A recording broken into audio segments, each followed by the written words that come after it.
Fala pessoal, tudo certinho? Se vocês chegaram até aqui nesse vídeo mais uma vez é porque vocês com certeza estão interessados pelo assunto de bioestatística. Eu sei que muitos biólogos e muitas pessoas que seguiram alguma carreira da área de biológica não se dão muito bem com bioestatística e de fato eu também não fiz ciências biológicas para ficar lidando com matemática. Porém a gente sabe que a bioestatística está presente na vida de todo mundo ao longo de todo o processo de graduação, seja no TCC, ou seja depois no mestrado e no doutorado. Então, se você está a fim de aprender um pouco mais de bioestatística, se você se interessa pelo conteúdo, eu preparei essa aula aqui com muito carinho para vocês, tá? É uma aula de conceitos básicos de bioestatística. Na aula passada, eu acabei mostrando um pouco sobre os programas de estatística que eu uso. Mas antes da gente começar a mexer neles e fazer os testes estatísticos, é importante que a gente faça algumas aulas introdutórias, para a gente saber do que a gente está falando, para saber o que é a bioestatística, na verdade, saber o que a gente vai trabalhar e como que eu posso utilizar. Afinal de contas, não basta sair clicando lá e fazendo os testes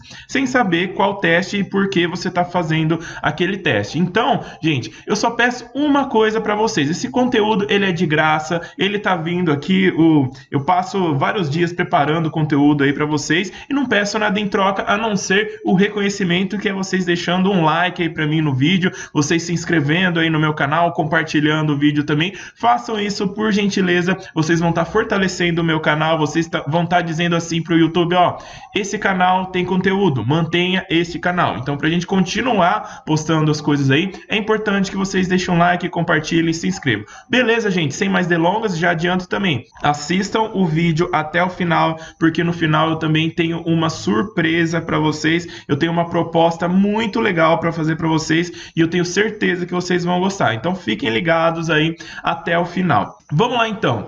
O que é bioestatística, né? Já que vocês devem estar se perguntando, nossa, Cabelo, você começou aí a fazer uma série de vídeos sobre bioestatística, mas eu não faço nem ideia do que seja bioestatística, né? Eu tenho que fazer as análises do meu TCC lá, eu mal sei o que é bioestatística. Calma, eu tô aqui para explicar para vocês. Primeiro, bioestatística. Estatística é uma palavra que vocês já devem ter ouvido lá no ensino médio, pelo menos era para ter ouvido, né? A estatística é um ramo da matemática, né? Um ramo que estuda proporções, estuda várias séries, vários parâmetros de estimativas, demonstração de dados, comparação de dados, né? Tudo isso vem da estatística. Porém, a bioestatística é o conhecimento matemático da estatística aplicada a dados biológicos. Então, repitam comigo. A bioestatística são os conceitos estatísticos aplicados aos dados biológicos. Ou seja, se eu quero fazer um estudo lá com uma população, sei lá,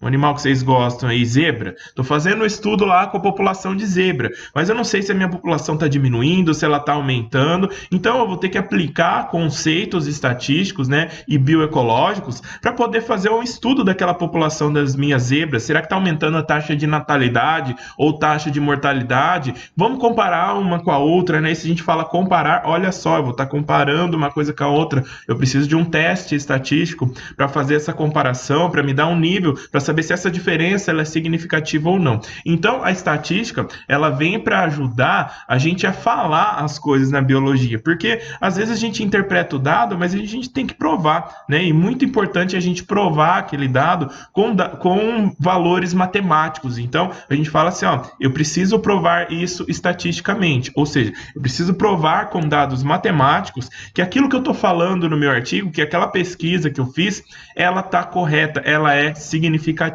Então, a bioestatística ela é muito importante. Apesar de ser um pouquinho chatinha em alguns aspectos, ela é muito importante, ela vem para nos ajudar. Então, a bioestatística aqui para a gente, ela vai ser uma ferramenta, ela não vai ser um empecilho na nossa vida, e eu tenho certeza que se vocês estão fazendo o TCC de vocês, vocês vão precisar fazer a estatística deles, vocês vão precisar daí dar provar os seus dados, provar que os seus dados estão certos. Então vamos lá, né? Já que agora a gente sabe o que é bioestatística, vamos falar um pouquinho sobre a linguagem estatística. Primeiro, né? A estatística, bioestatística no caso, ela trabalha com variáveis. né? Mas o que são variáveis? Por exemplo, eu vou explicar o que são variáveis com exemplos. As variáveis, elas são determinados atributos em que a gente dá um nome e que a gente vai inserir valores naqueles atributos. Por exemplo, número de indivíduos. É a minha variável número de indivíduos. E quais são os valores que eu posso colocar nessa minha variável?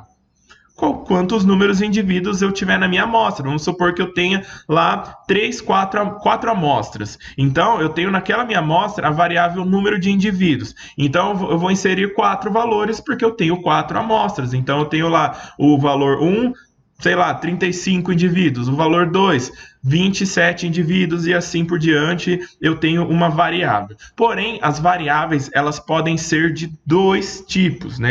E é importante a gente saber quais são os tipos de variáveis que nós temos nos nossos dados, porque para cada tipo de variável vai ser um jeito diferente da gente analisar isso. Então, a primeira coisa é você olhar para os dados, olhar para os seus dados lá no seu TCC e saber identificar. Será que isso aqui é uma variável qualitativa? Será que é uma variável quantitativa? Então, existem esses 2 tipos mesmo. As variáveis qualitativas, elas expressam qualidades. Geralmente, são variáveis em que a gente escreve como formato texto, né? A gente não faz cálculos assim, não dá para fazer cálculos muito complexos com variáveis qualitativas. Por exemplo, o sexo é uma variável qualitativa, porque vai ser macho ou fêmea. Percebem que eu não usei um número para expressar a minha variável qualitativa? Então, as variáveis qualitativas, elas não precisam ser expressas por número. Por exemplo, outra variável qualitativa, grupo demográfico, né? Grupo demográfico, Cabelo, o que é isso, grupo demográfico? É simples, né? Eu tenho lá a minha população de caranguejos.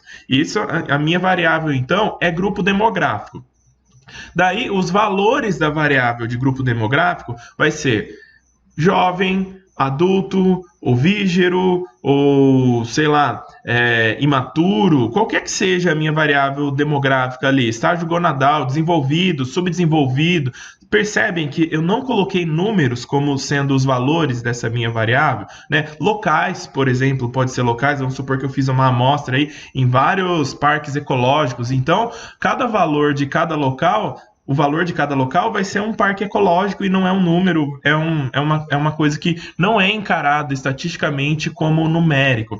Já as variáveis numéricas, sim, elas são expressas em valores, podendo ser expressas em números reais, em vários tipos de valores aí. Por exemplo, peso é uma variável numérica, porque cada um vai ter um peso e o peso vai ser o valor numérico. Eu consigo tirar uma média de um peso, eu consigo somar tudo lá, fazer a média. A altura é uma variável numérica, porque eu expresso em valores numéricos e eu consigo fazer cálculos com esses valores. A taxa metabólica também, né, de determinados organismos, onde você mede a taxa metabólica, você tem valores numéricos. Então, esses 2 tipos de variáveis, eles são as variáveis que você vai utilizar em bioestatística. Então, a gente tem que saber que qualitativas, eu não consigo fazer cálculos com as variáveis, eu só consigo contar essas variáveis, eu consigo dizer quais delas são mais frequentes, quais delas são menos frequentes. Então, poucas coisas eu consigo fazer com as minhas variáveis qualitativas, porém eu não consigo fazer operações matemáticas com as variáveis qualitativas. Já com as variáveis numéricas, eu consigo fazer algumas operações matemáticas já e outras até mais complexas. Então, pega os seus dados agora, olha para eles, eu tenho tantas variáveis. Faz um exercício aí, pega os dados do seu TCC, ou seja lá o que você está fazendo, pega todas as variáveis que você tem na sua pesquisa e começa a olhar, ó, essa é uma variável qualitativa, essa é quantitativa, olha, essa é quantitativa também. Analise os seus dados dessa forma, porque isso vai facilitar bastante na hora da gente encarar, olhar para os nossos dados e começar a fazer as análises estatísticas com ele. Outra coisa, né? É importante a gente saber os termos população, amostra e subamostra, porque a bioestatística, ela trabalha com dados biológicos, porém, na maioria dos casos, não é possível a gente pegar os dados de uma população inteira. Então, o que é uma população inteira? Vamos imaginar assim que eu estou fazendo uma pesquisa lá e eu quero estudar a população de tartarugas, né? Quero estudar a população de tartarugas do litoral brasileiro.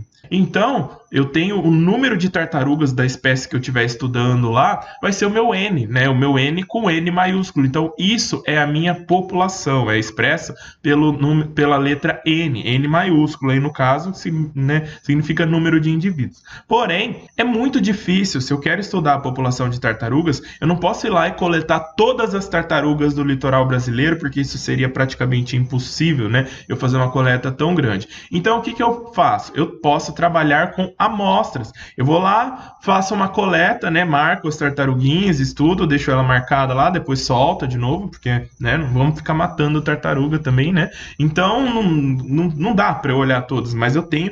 Vou lá, faço uma coleta e todos aqueles indivíduos que eu coletei e que eu analisei durante as minhas coletas, eles são os indivíduos representantes da minha amostra. Então, ele é representado geralmente, né, representado pela letra N minúsculo. Agora, vamos supor que eu esteja trabalhando com uma espécie aí que a população dela tem uma densidade enorme, né? Existem muitos indivíduos, qualquer coletinha que eu pegar lá, eu já peguei milhares de indivíduos, então eu não consigo identificar todos. Isso já aconteceu comigo, né? Em coletas aí de camarão, para quem não sabe, eu trabalho com crustáceos, né? E a gente estava fazendo umas coletas lá no substrato consolidado e algumas espécies, elas vinham mas tantos indivíduos naquela coleta, que era impossível, não era viável eu pegar todos aqueles indivíduos e a equipe lá do NEBEC toda fica marcando, fica anotando, medindo, pesando, olhando o estágio gonadal, porque isso levaria uma vida, né, para fazer todo esse trabalho. Então, o que era feito? A gente pegava lá todos os camarões daquela espécie que a gente tinha coletado, pesava a amostra total e depois tirava uma subamostra. Aquela subamostra é uma parte da sua amostra que você vai utilizar para suas análises, né? Aí eu pego lá, sei lá, de todos os... Vamos supor que deu 50 quilos lá de camarão. Aí eu pego lá, peso uma subamostra lá de 300 gramas, 400 gramas, que seja, analiso aqueles 400 gramas, depois o que que eu faço? Eu pego esses dados, esses 300 gramas, vejo quantos camarões eu tive e eu faço uma regra de 3, né? Se eu sei o quanto tem em 300 gramas, eu vou saber agora quanto eu tenho em 50 quilos, sei lá. Então, é uma forma de eu peguei uma subamostra, eu peguei muitos indivíduos, mesmo na subamostra são muitos indivíduos, eu analisei, depois eu extrapolei aquilo lá para minha amostra como um todo. Então, muitas vezes acaba sendo inviável analisar toda a amostra, então é importante que a gente faça subamostra. Lembrando que, para que eu tenha uma boa amostragem, né, a gente precisa seguir algumas regras. Mesmo para ter uma subamostra, a gente precisa seguir algumas regrinhas que eu vou comentar aqui para vocês. As amostras, elas não podem ser tendenciosas. O que é uma amostra tendenciosa, Cabelo? Uma amostra tendenciosa é aquela em que eu escolho os indivíduos da minha amostra baseado em algum critério, mesmo que esse critério ele seja inconsciente. Como assim, né? Vamos supor que eu vou lá e na hora de tirar aquela subamostra que eu acabei de falar para vocês dos camarões, eu vou lá e eu escolho o camarão a dedo. Isso é uma amostra aleatória? Não, porque pode ser que eu inconscientemente esteja pegando ali os maiores camarões ao invés de pegar uma amostra aleatória, uma amostra que represente a minha população. Então, às vezes por forma inconsciente mesmo, se a gente pega essa amostra de forma tendenciosa, a gente acaba mascarando os nossos dados. O resultado que a gente vai obter depois não vai ser um resultado real, não vai ser um resultado que representa a nossa população. Um outro exemplo aí, vamos supor que eu vá fazer um trabalho aí com tartarugas também. E não vou identificar as espécies da tartaruga, porém, na hora de escolher as tartarugas que eu vou lá, eu acabo escolhendo, vou pegar essa aqui porque ela é mais bonita, vou pegar essa porque não sei o quê. Então, isso acaba sendo uma amostra tendenciosa também. Então, deve-se evitar ao máximo uma amostragem tendenciosa. Ela precisa ser o mais aleatório possível. Então, a aleatoriedade na bioestatística ela é muito importante para evitar dados tendenciosos. Então, Então, a forma como eu vou fazer essa amostra, ela vai depender do tipo da minha pergunta e vai depender do meu objetivo. Se eu quero, por exemplo, estudar os indivíduos aqui da população, os indivíduos humanos, que seja, da população aqui da cidade de Coxim, não tem por que eu coletar em Rio Verde ou coletar em São Gabriel, porque não tem, não faz parte da minha amostra. Então, a forma de amostragem vai depender da minha pergunta. E outra, será que a minha pergunta ela quer realmente saber da população de Coxim? E se eu estiver fazendo um estudo de impacto ambiental visando, né, as partes turísticas aqui da cidade?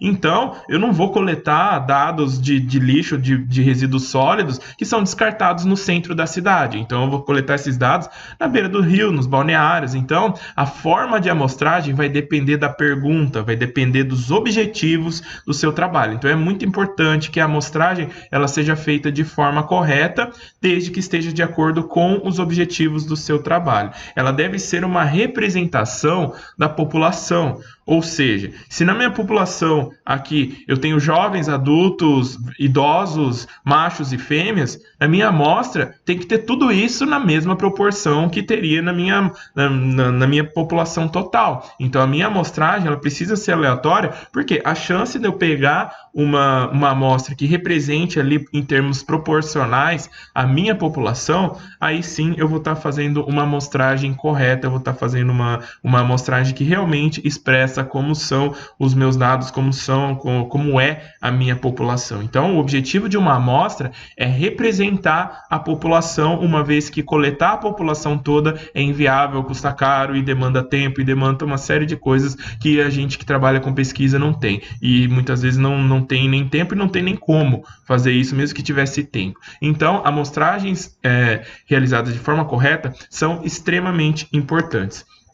E a bioestatística, ela se separa em dois grandes grupos aí, de uma vez que você fez uma amostra correta e você tem os seus dados, você tem a sua pergunta feita lá, a estatística ela tem dois grandes ramos e que geralmente eles andam em conjunto. Sempre que você publica um trabalho ou faz alguma pesquisa científica, você utiliza essas duas estatísticas. Uma delas é a estatística descritiva. Ela serve para você descrever os seus dados de uma forma resumida, né? Eu não posso pegar todos os meus dados de coleta e jogar lá para o leitor, ele vai olhar aquilo e falar, não estou entendendo nada, né? Você imagina, você coletou um monte de camarão, você mediu todos lá, pesou todos lá e você joga sua planilha bruta lá, 2.000 camarões lá, todos medidos, pesados, e joga a planilha lá para o leitor vai olhar aquilo e falar, não estou entendendo nada, isso aqui para mim não diz nada. Então, a função da estatística descritiva é pegar aqueles dados e você enxugar o que tem de mais importante naqueles dados para que você transmita para o leitor